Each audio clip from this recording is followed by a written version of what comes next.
ಓಂ ಶ್ರೀ ಗುರುಭ್ಯೋ ನಮಃ. ಹರಿ ಓಂ ಶ್ರೀ ಗಣೇಶಾಯ ನಮಃ. ಶ್ರೀಮಾತ್ರೇ ನಮಃ. ಓಂ ಸರ್ವಪ್ರಪಂಚ ನಿರ್ಮಾತ್ರಿಯೈ ನಮಃ. ಶ್ರೀಮದ್ದೇವಿ ಭಾಗವತ மகாபுராண மூல பாராயணம் ஸ்கந்தம் 1 அத்தியாயம் 5. ஒப்பு ஓமை இல்லா தேவி ஹயக்ரீவ அவதாரம். ಓಂ ನಮಶ್ಚಂಡಿಕಾಯೈ ಋಷಯೌ ಊಚುಃ ಸುತಾಸ್ಮಾಕಂ ಮನಃ ಕಾಮಂ ಮಗ್ನಂ ಸಂಶಯ ಸಾಗರೆ ಯಥೋಕ್ತಂ ಮಹತಾಶ್ಚರ್ಯಂ ಜಗದ್ವಿಸ್ಮಯಕಾರಕಂ ಯನ್ಮೂರ್ಧಾ ಮಾಧವಸ್ಯಾಪಿ ಗತೋ ದೇಹಾತ್ ಪುನಃ ಪರಂ ಹಯಗ್ರೀವ ತಥೋ ಜಾತಃ ಸರ್ವಕರ್ತ ಜನಾರ್ದನಃ ವೇದೋಪಿ ಸ್ತೌತಿ ಯಂ ದೇವಂ ದೇವಾ ಸರ್ವೇ ಯದಾಶ್ರಯಾಃ ಆದಿದೇವೋ ಜಗನ್ನಾಥಃ ಸರ್ವಕಾರಣಕಾರಣಃ तस्यापि वदनं चिन्नं दैवयोगात् कथं तथा तत्सर्वं कथयाशु त्वं विस्तरेण महामते.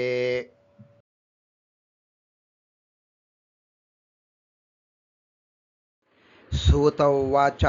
शृण्वन्तु मुनयः सर्वे सावधाना समन्ततः चरितं देवदेवस्य विष्णो परमतेजसः कदाचिद्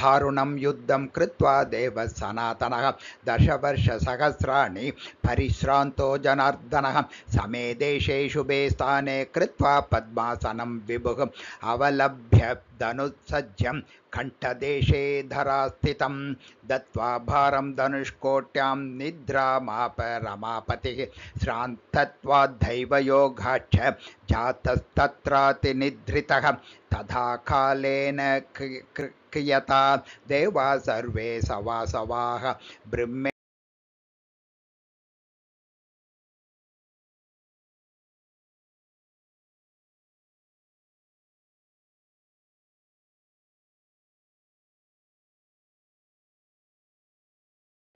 अदृष्ट्वा तं तदा तत्र ज्ञानदृष्ट्या विलोक्यते यत्रास्ते भगवान् विष्णुः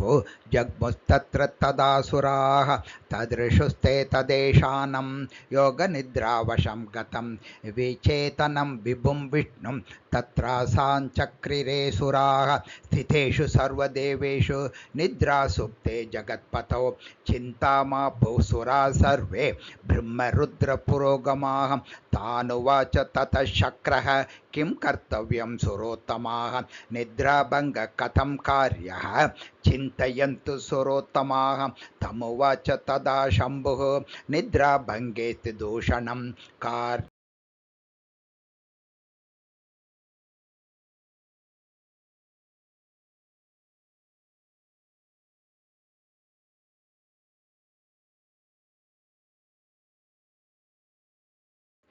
भक्षितेऽग्रे तदा निम्नं गमिष्यति शरासनं तदा निद्रा विमुक्तोऽसौ देवदेवो भविष्यति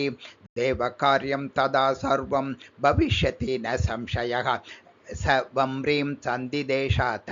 देवदेवः सनातनः तमुवाच तदा वम्री देवदेवस्य मापतेः निद्राभङ्ग कथं कार्यो देवस्य जगतां गुरोः निद्राभङ्ग कथा चेदो दम्पत्यो प्रीतिभेदनं शिशुमातृविभेदश्च ब्रह्महत्या समं स्मृतं तत्कथं देवदेवस्य करोमि सुखनाशनं किं फलं भक्षणाद्धेव ये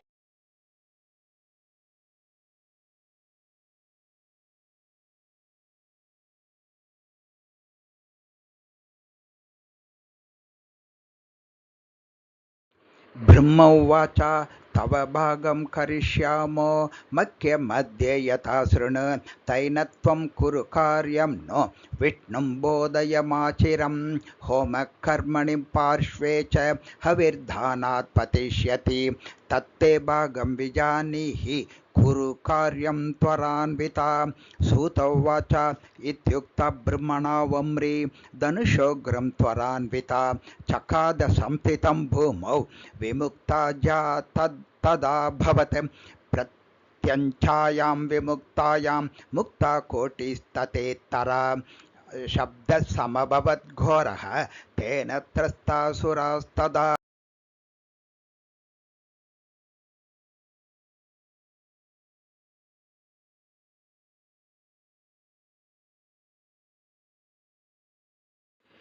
ववृतास्तथाचोग्राः पर्वताश्च च कम्पिरे उल्कापाता महोत्पाता बभूवुर्दुःखशंस्थिनः दिशो घोरतराश्चासन् सूर्योऽप्यस्तगतोऽभवत् चिन्तामापुः सुरा सर्वे किं भविष्यति दुर्दिने एवं चिन्तयतां तेषां मूर्धा विष्णो सकुण्डलः गतः समकुटः क्वापि देवदेवस्य तापसाः अन्धकारे तदा घोरे शान्ते ब्रह्महरौ तदा शिरोहीनं शरीरं तु ददृशा ते विलक्षणं दृष्ट्वा कबन्धं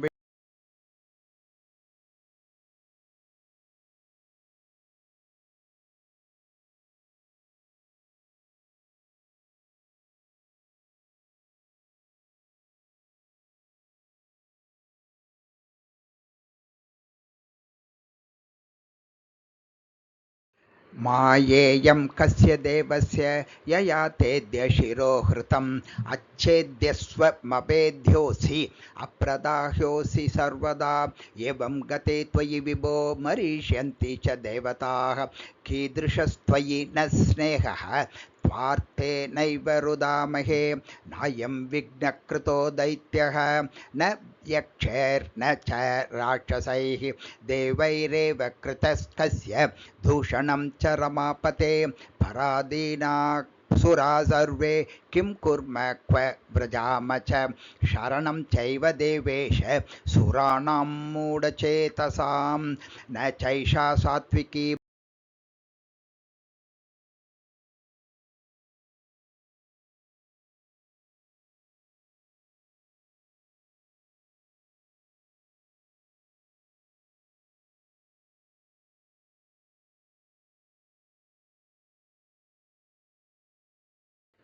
रुदितेन महाभागाः क्रन्दितेन तथापि किम् उपायश्चात्र कर्तव्यः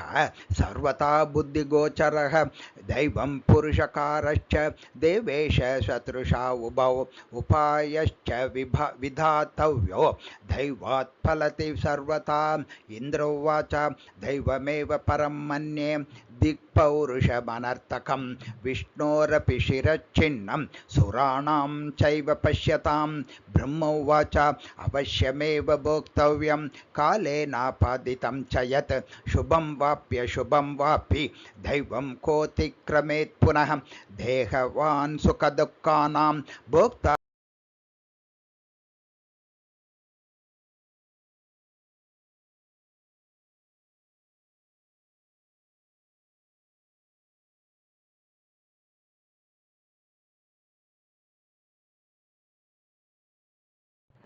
सहस्रभगसम्प्राप्तिः दुःखं चैव शचीपतेः स्वर्गात् भ्रशंस्तथा वासः कमले मानसे सरे एते दुःखस्य भोक्तारः केन दुःखं न भुज्यते संसारेऽस्मिन् महाभागाः तस्माच्छोकं त्यजन्तु वै चिन्तयन्तु महामायां विद्यादेवीं सनातनीं सा विद्यास्यति न कार्यं निर्गुणा प्रकृतिपरा ब्रह्मविद्यां जगद्धात्रीं सर्वेषां जननीं तथा यया सर्वमिदं व्याप्तं त्रैलोक्यं सचराचरं सूत उवाच इत्युक्त्वा वै सुरान् वेदान् निगमाना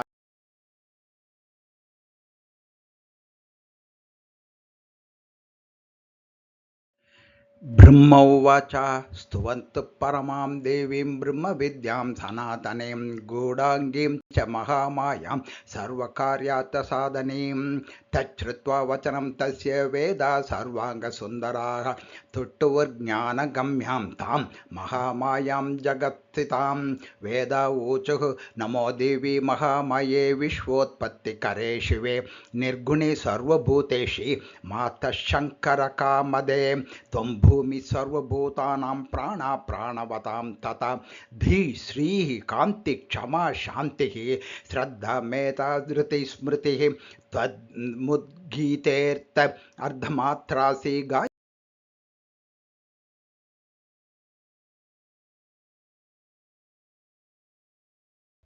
त्वां संस्तुम अम्ब भुवनत्रय संविधान दक्षां दयारसयुतां जननीं जनानां विद्यां शिवां सकललोकहितां वरेण्यां वाग्बीजवास निपुणां भवनाशकर्त्रीं ब्रह्माहरशौरिसहस्रनेत्र वाग्वह्निसूर्या भुवनादिनाथाः ते त्वत्कृता सन्ति ततो न मुख्या माता यतस्त्वं स्थिरजङ्गमानां सकलभुवनमेतत्कर्तुकामाय दात्वं सृजसि जननी देवान् विष्णुरुद्राजमुख्यान् स्थितिलयजननं तैकारयस्येकरूपा न खलु तव कथञ्चिद्देवि संसारलेशः न ते रूपं वेत्तुं सकलभुवने कोऽपि निपुणो न नाम्नां संख्यां ते कथितुमिह योग्योऽस्ति पुरुषः यदल्पं कीलालं कलयितुमशक्तः स तु नरः कथं पारावारकलनचतुरस्याधृतमतिः न देवानां मध्ये भगवति तवानन्दविभवं विजनाद्ये कोऽपि त्वमिह भुवनैकासि जननी कथं मिथ्या विश्वं सकलमपि चैकारसयसि प्रमाणं त्वेदस्मिन् निकमवचनं देवि विहितं निरीहैवासि त्वं निखिलजगतां कारणमहो चरित्रं ते चित्रं भगवति मनो नो व्यथयति कथं का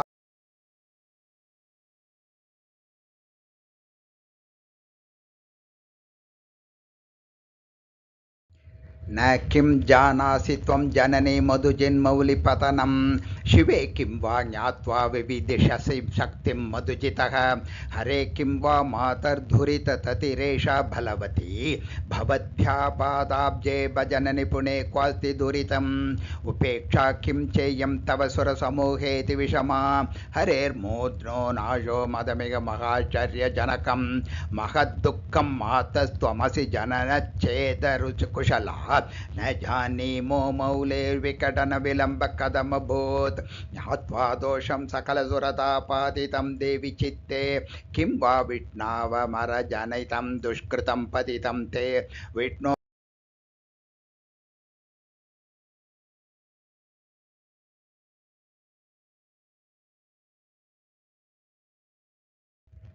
किं वा दैत्यैः समरविजितैः तीर्थदेशे सुरम्ये घोरं तप्त्वा भगवती वरं लब्धवद्भिर्भवत्या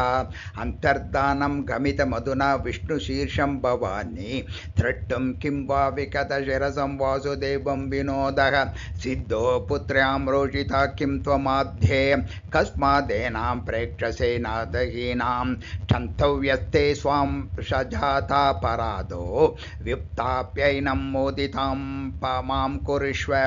एते सुरास्त्वां सततं नमन्ति कार्येषु मुख्या प्रतितप्रभावाः शोकर्णवधार्य देवी देवा नुत्थाप्य देवं सकलादि मूर्धागतक्वाम्ब हरेर्न विद्भो नान्योऽस्त्युपायः खलु जीवनेद्य यथा सुधा जीवनकर्म दक्षा तथा जगज्जीवत् तदासि देवी सूत उवाच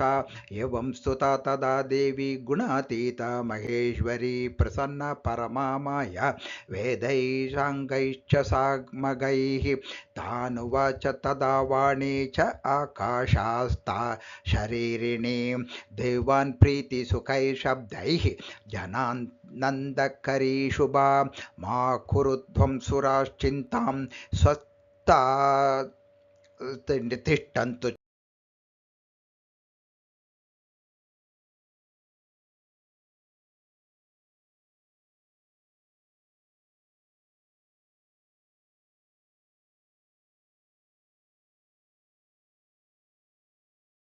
शृणोति वा स्तोत्रमिदं मदीयं भक्त्या त्रिकालं सततं नरो यः विमुक्तदुःखः स भवेत् सुखी च वेदोक्तमेतन्ननु वेदतुल्यं शृण्वन्तु कारणं साध्य यद्गतं वदने हरेः अकारणं कथं कार्यं संसारेऽत्र भविष्यति उदते स्तनयां विष्णुः संस्थिता मन्दिके प्रियां जहास वदनं वीक्ष्य तस्य तत्र मनोरमं तया ज्ञातं हरिर्नूनं कथं मां हसति प्रभुः विरूपं हरिणा दृष्टं मुखं मे केन हेतुना विनापि कारणेनाद्य कथं हास्यस्य सम्भवः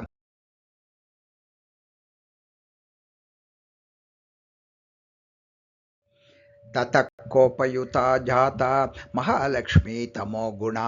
तामसी तु तदा शक्तिः तस्या देहे समाविशत् केनचित् कालयोगेन देवकार्यार्थसिद्धये प्रविष्टा तामसी शक्तिः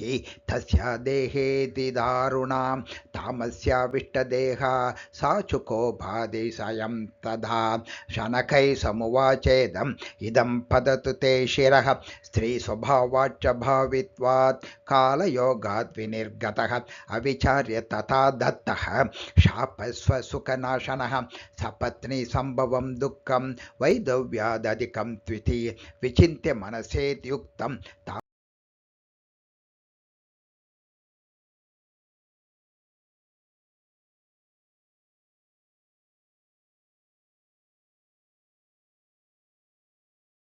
सशीर्षं वासुदेवं तं करोम्यद्य यथा पुरा शिरोस्य शापयोगेन निमग्नं लवणाम्बुधौ अन्यच्च कारणं किञ्चिद्वर्तते सुरसत्तमाः भवतां च महत्कार्यं भविष्यति न संशयः पुरा दैत्यो महाबाहुः हयग्रीवो अतिविश्रुतः तपश्चक्रे सरस्वत्या तीरे परमदारुणं जपन्नेकाक्षरं मन्त्रं मायाबीजात्मकं मम निराहारो जितात्मा च सर्वभोगविवर्जितः ध्यायन् मां तामसीं शक्तिं सर्वभूषणभूषिताम् एवं वर्षसहस्रं च तप तदाहं तामसं रूपं कृत्वा तत्र समागता दर्शनं पुरतस्तस्य ध्यातं तत्तेन यादृशं सिंहो परिस्थिता तत्र तमवोचं दयान्विता वरं ब्रूहि महाभाग ददामि तव सुवृत इति श्रुत्वा वचो देव्या दानवप्रेमपूरितः प्रदक्षिणां प्रणामं च चकार त्वरितस्तदा दृष्ट्वा रूपं मदीयं स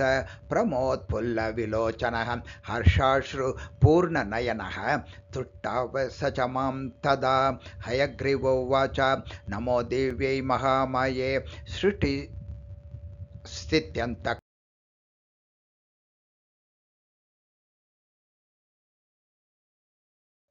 धराम्बुदे च पवनक पञ्चानां च कारणं त्वं गन्धरसरूपाणां कारणं स्पर्शशब्दयोः घ्राणं च रसनाचक्षुः त्वक्श्रोत्रमिन्द्रियाणि च कर्मेन्द्रियाणि चान्यानि त्वत्त सर्वं महेश्वरी दिव्युवाच किं ते अभीष्टं वरं ब्रूहि वाञ्छितं यत् ददामि तत् परितुष्टास्मि भक्त्वा ते तपसा चाद्भुतेन च हयग्रीवोवाच यथा मे मरणं मातः न भवेत् तथा कुरु भवेयममरो योगी तथा जेयसुरासुरैः दिव्युवाच जातस्य हि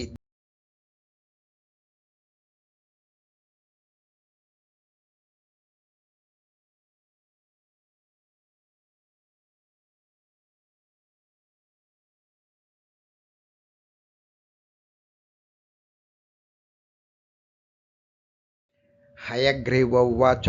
हयग्रीवाच मे मृत्युः नान्यस्माज्जगदम्बिके इति मे वाञ्छितं कामं पूरयस्व मनोगतं दिव्युवाच गृहं गच्छ महाभाग कुरु राज्यं यथा सुखं हयग्रीवादृते मृत्युः न ते नूनं भविष्यति इति दत्त्वा वरं तस्मा अन्तर्धानं गता तथा मुतं परमिकां प्राप्य सोऽपि स्वभवनं गतः स पीडयति दुष्टात्मा मुनीन् वेदां च सर्वशः न कोऽपि विद्यते तस्य हन्ताद्य भुवनत्रये तस्मात् शीर्षं हयस्यास्य समुद्धृत्य मनोहरं देहेऽत्र विशिरो विष्णु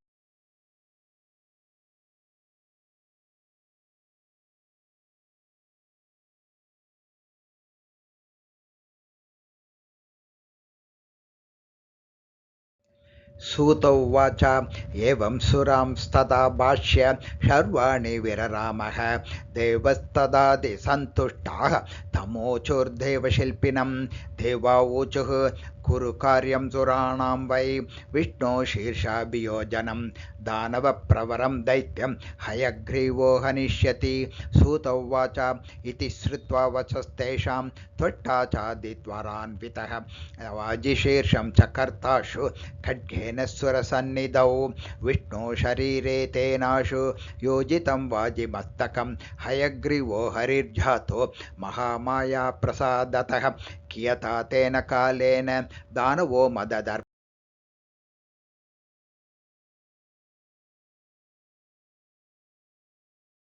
य इदं शुभमाख्यानं शृण्वन्ति भुवि मानवाः सर्वदुःखविनिर्मुक्तास्ते भवन्ति न संशयः महामायाचरित्रञ्च